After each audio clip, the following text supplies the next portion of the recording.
शांति।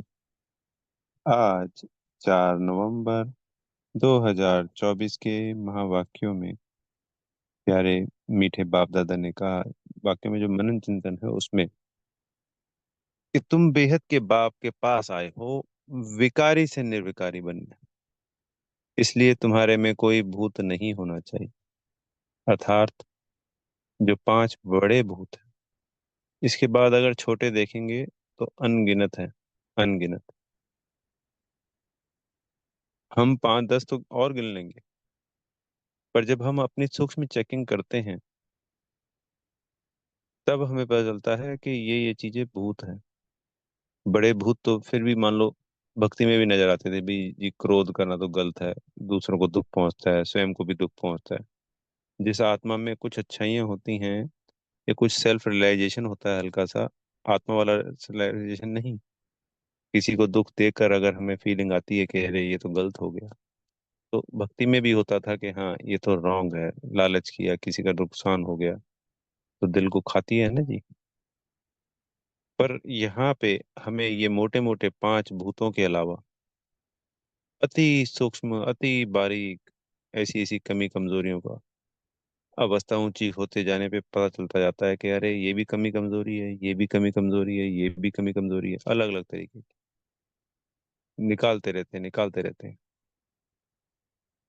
जब हम संपूर्ण पावन बनेंगे और कोई भी भूत नहीं होगा, बाबा ने आज की मुरली में क्लियर किया, वही 8 पास विद ऑनर होते हैं। ये यात्रा है, बाबा का बन गए जिस दिन से, उस दिन से अंतिम टाइम तक, जब तक रिजल्ट आती है, हमें अपने सारे ही भूतों को निकाल देना है और आत्मा को प्योर और पावन, बोले संपूर्ण पावन बनना ही बनना है। जो अतीन्द्रिय सुख की हम बात करते हैं वो पुरुषोत्तम संगम युग पे उन्हीं आत्माओं को प्राप्त होगा जो संपूर्ण पावन बनेंगी। प्राप्ति सभी आत्माओं को होगी जो बाबा का बच्चा बनेगा। पर अगर वो प्योर नहीं बना, वो बस चलता रहा ऐसे ही, भूत नहीं निकाले कमी कमजोरियों को, बुराइयों को, रावण के विकारों को, तो वो सर प्राप्तियां नहीं हो सकती। सतयुग में चला गया ओके है, त्रेता में चला गया, पर एक पुरुषोत्तम संगम युग की भी अद्भुत प्राप्ति है। बाबा कितनी महिमा करते हैं, ये हीरे तुल्य जन्म है, कौड़ी से हीरा बनते हैं, पति से पावन बनते हैं। अतीन्द्रिय सुख पूछना है तो गोप गोपी बल्लभ से पूछ। तो कभी हम प्रश्न करते हैं अपने आप से कि अरे ये तो मिलता ही नहीं है, बाबा मिल गया, हमारे को तो हमेशा मौज होनी चाहिए, खुश होनी चाहिए। वो इसलिए है कि ये एक यात्रा है जिसमें हमें सारे विकार समाप्त करने हैं और निर्विकारी बनना है, पावन बनना है संपूर्ण।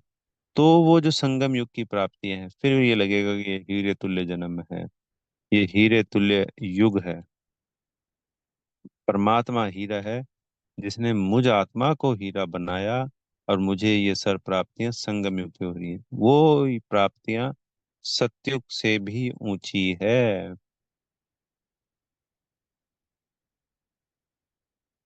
जो करेगा सो पाएगा। तो हमें सारा पुरुषार्थ अपने को निर्विकारी बनाने में, संपूर्ण पावन बनाने में लगाना है। आत्मा का पाठ पक्का कर 63 जन्मों के जो विकर्म हुए हैं उनका विनाश करेंगे, तभी तो उस परमात्मा की अनुभूति को कर पाएंगे। फिर बाबा ने आज कहा कि ऐसी कौन सी पढ़ाई है जो सारे कल्प में नहीं होती। तो सत्युग त्रेता की जो पढ़ाई होती है ना, वो होती है कोई पैसा कमाने के लिए नहीं होती, कि ये पढ़ाई पढ़ रहे हैं तो बड़े हो गए ये पैसा कमाएंगे, ये इंजीनियरिंग करेंगे या ये बनेंगे वो बनेंगे। वो सिर्फ एक अपनी, जैसे बाबा ने मुरलियों के द्वारा बताया, चित्रकारी होती है, संगीत होता है, तो वो जो शौक होते हैं या हॉबियां होती हैं, उन्हीं में इम्प्रूवमेंट करना है, उनको सीखना है, अपनी कला को सुधारना है, अपने खुशी के लिए, क्योंकि पैसे कमाने के लिए तो उतना कोई वो है ही नहीं। जो जो कार्य कर रहा होगा वो करता रहता है। वंडरफुल बात है, वहां लिखना नहीं होता। द्वापर तक भी हम आत्माएं, जो हमें पढ़ाया जाता था, सत्युग चरित्र में तो इतना कुछ खास नहीं पढ़ाई पढ़ाते थे पढ़ने वाली, पर अगर द्वापर में पढ़ाया जाता था तो वो याद रहता था सारा का सारा एक ही बार में। तो इतना लिखाई का काम नहीं होता था। कलयुग में आने के बाद या द्वापर के अंत के बाद ये लिखाई शुरू होती है, लिखना पढ़ना। और ये जो आज की हम पढ़ाई पढ़ रहे हैं ये अंग्रेजों के द्वारा स्थापित की हुई सिस्टम है, ये भारतीयों का नहीं है। 200 250 साल पहले तक जो पीछे से सिस्टम चला रहा था वो पढ़ाई का सिस्टम बिल्कुल डिफरेंट था। नैतिक मूल्य, नैतिक शिक्षाएं, रहन सहन, आचार विचार, आहार विहार, हम कैसे एक अच्छा अपना जीवन जी सकते हैं। पैसा कमाना ही जीवन जीना नहीं होता है। आज हमें जीवन जीने की समझ ही नहीं रही। तो वो मूल्य सिद्धांतों पर आधारित पढ़ाई पढ़ाई जाती थी हमको, गुरुओं के द्वारा, ऋषि मुनियों के द्वारा। वो बिल्कुल अलग सिस्टम था आज से। पर अब जब बाबा पुरुषोत्तम संगम युग पे आए हैं, जो ये पढ़ाई पढ़ा रहे हैं, ये सारे कल्प में नहीं होती। कितनी वंडरफुल पढ़ाई है।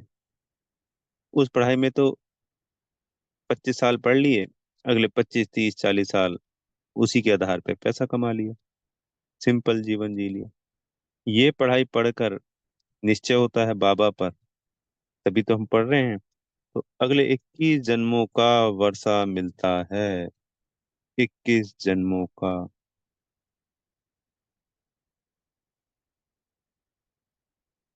और प्राप्ति भी अद्भुत है बहुत, इससे ऊंची प्राप्तियां कुछ भी नहीं है। ये निश्चय तो है कि इस जन्म में पढ़कर अगले जन्म से हमें वो वर्षा मिल रहा है। तो ये पढ़ाई हमें कभी पढ़ाई जाती है? वहां 25 साल पढ़कर अगले 25 साल, 40 साल, 50 साल की प्राप्ति होती है। यहाँ अगर 2.5 साल भी ढंग से पढ़ लेता है कोई बच्चा, पूरी पढ़ाई दिल से लगन से, आत्मा का पाठ, बाबा की श्रीमत पढ़ाई, तो भी 2.5 साल में ही 2,500 वर्षों की प्राप्ति हो जाती है। बाबा ने कहा है ना कि अंत तक भी 108 वाले आएंगे। तो वो 108 वाले भी आज मान लो 10 12 साल रह गए, तो 2 4 5 साल में तो 108 की उसमें लगन लगा के चले जाएंगे ना जी, ऊंचाई को। तो वो 108 की कर रहे हैं, हम तो यही कह रहे हैं कि मान लो सिंपल अपने 84 जन्म की पूरी प्रारब्ध बना ले 21 जन्मों की। तो 2.5 साल में कहाँ, 25 साल में 25 साल की प्रारब्ध, और कहाँ 2.5 साल में 2,500 वर्षों की प्रारब्ध। ये होती है पद्मा पदम कमाई, जो बाबा हमें करा रहे हैं।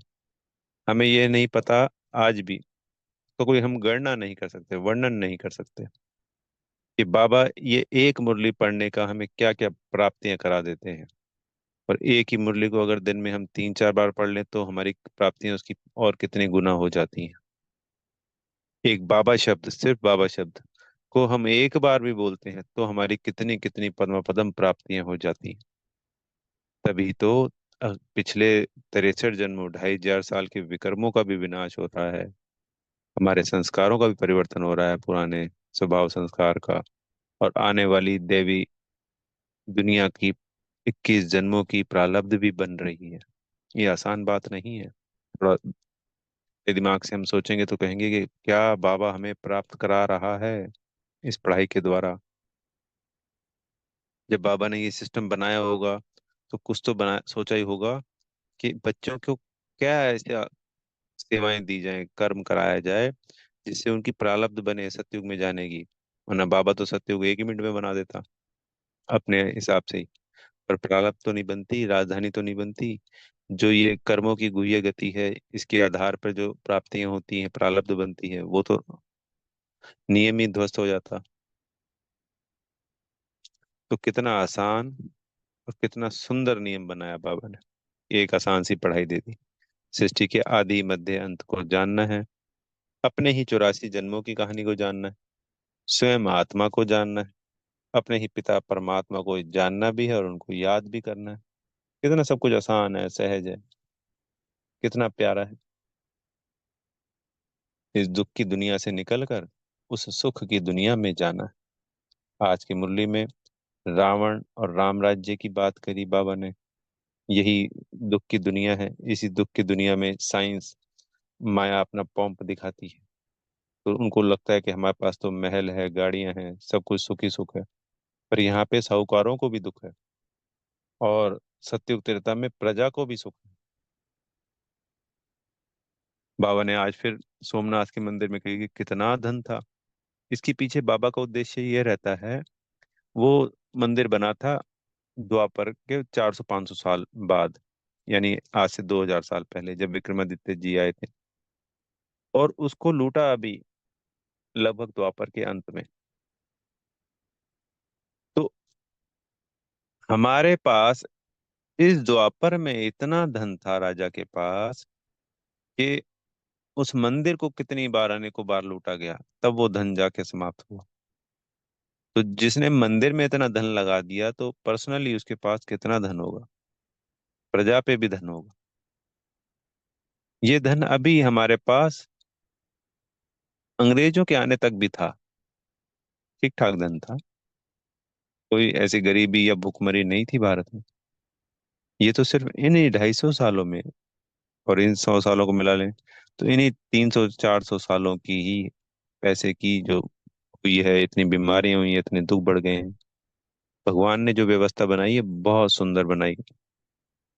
अंत तक भी हम सुखी रहे हैं।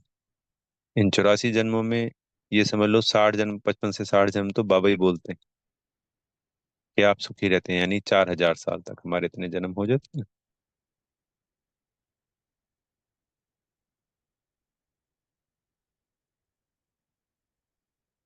हाँ,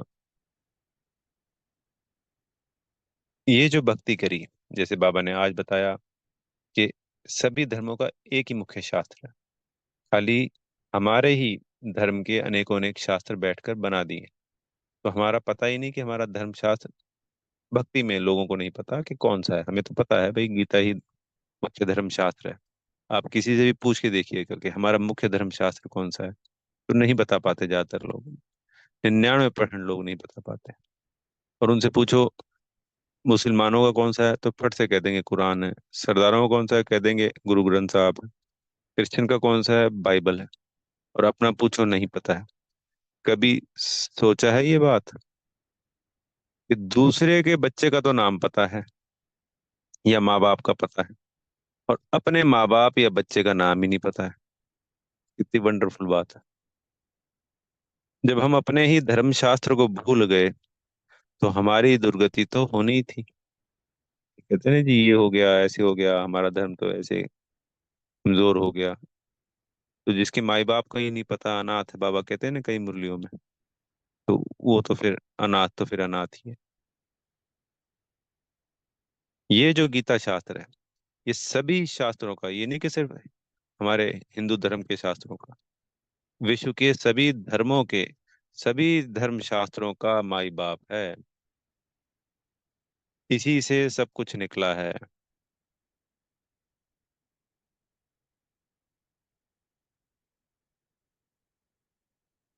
ज्ञान में आने के बाद, निर्विकारी बनने के बाद, अगर अपवित्रता में गए, तो बाबा ने कहा वो 5 मंजिल से गिर गया, उसकी सारी हड्डियां टूट गई, तो संभलना मुश्किल होता है।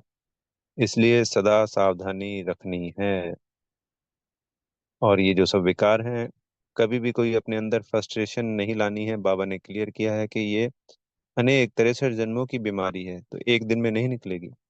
आज भगवान ना करे किसी को कैंसर भी होता है, तो कैंसर कोई जुकाम नहीं है कि रात को गोली ली और सुबह ठीक हो गया। कैंसर को ठीक होने में भी 6 महीने, 8 महीने, साल, 2 साल, अलग अलग बॉडी के हिसाब से अलग अलग उसमें दवाइयों का प्रभाव, डॉक्टर का कहाँ इलाज चल रहा है। तो पुरानी जितनी गहरी बीमारी हुई, जितनी वो शक्तिशाली थी कैंसर की बीमारी, तो उसको समय लगा ना। ऐसे ही हमारे हर आत्मा के जो विकार हैं, किसी के, किसमें कोई ज्यादा विकार है, किसमें कोई ज्यादा विकार है, किसमें कोई ज्यादा विकार। तो इन विकारों की वजह से समय लगता है इनको निकालने में। अगर हम ब्रह्मा बाबा मम्मा की भी बात करेंगे, तो उनको भी अपने ही विकारों पे विजय प्राप्त करने में समय लगा होगा। चाहे वो साल, 2 साल, 6 महीने, तीन, मतलब अलग अलग विकारों की बात कर रहे हैं।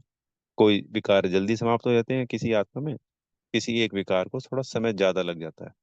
तो कभी भी दिल शिकस्त नहीं होना है, और ये नहीं सोचना है कि मैं कर पाऊंगा कि नहीं कर पाऊंगा। समय के साथ साथ सब ठीक होता जाएगा।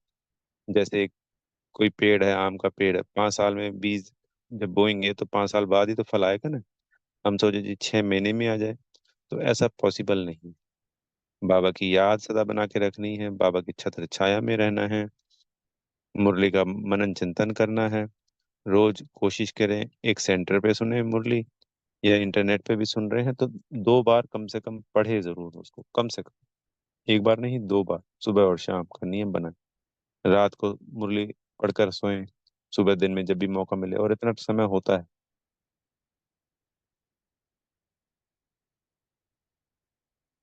तभी हम प्राप्तियां कर पाएंगे, अपने विकारों पर सदा सदा के लिए विजयी बन पाएंगे।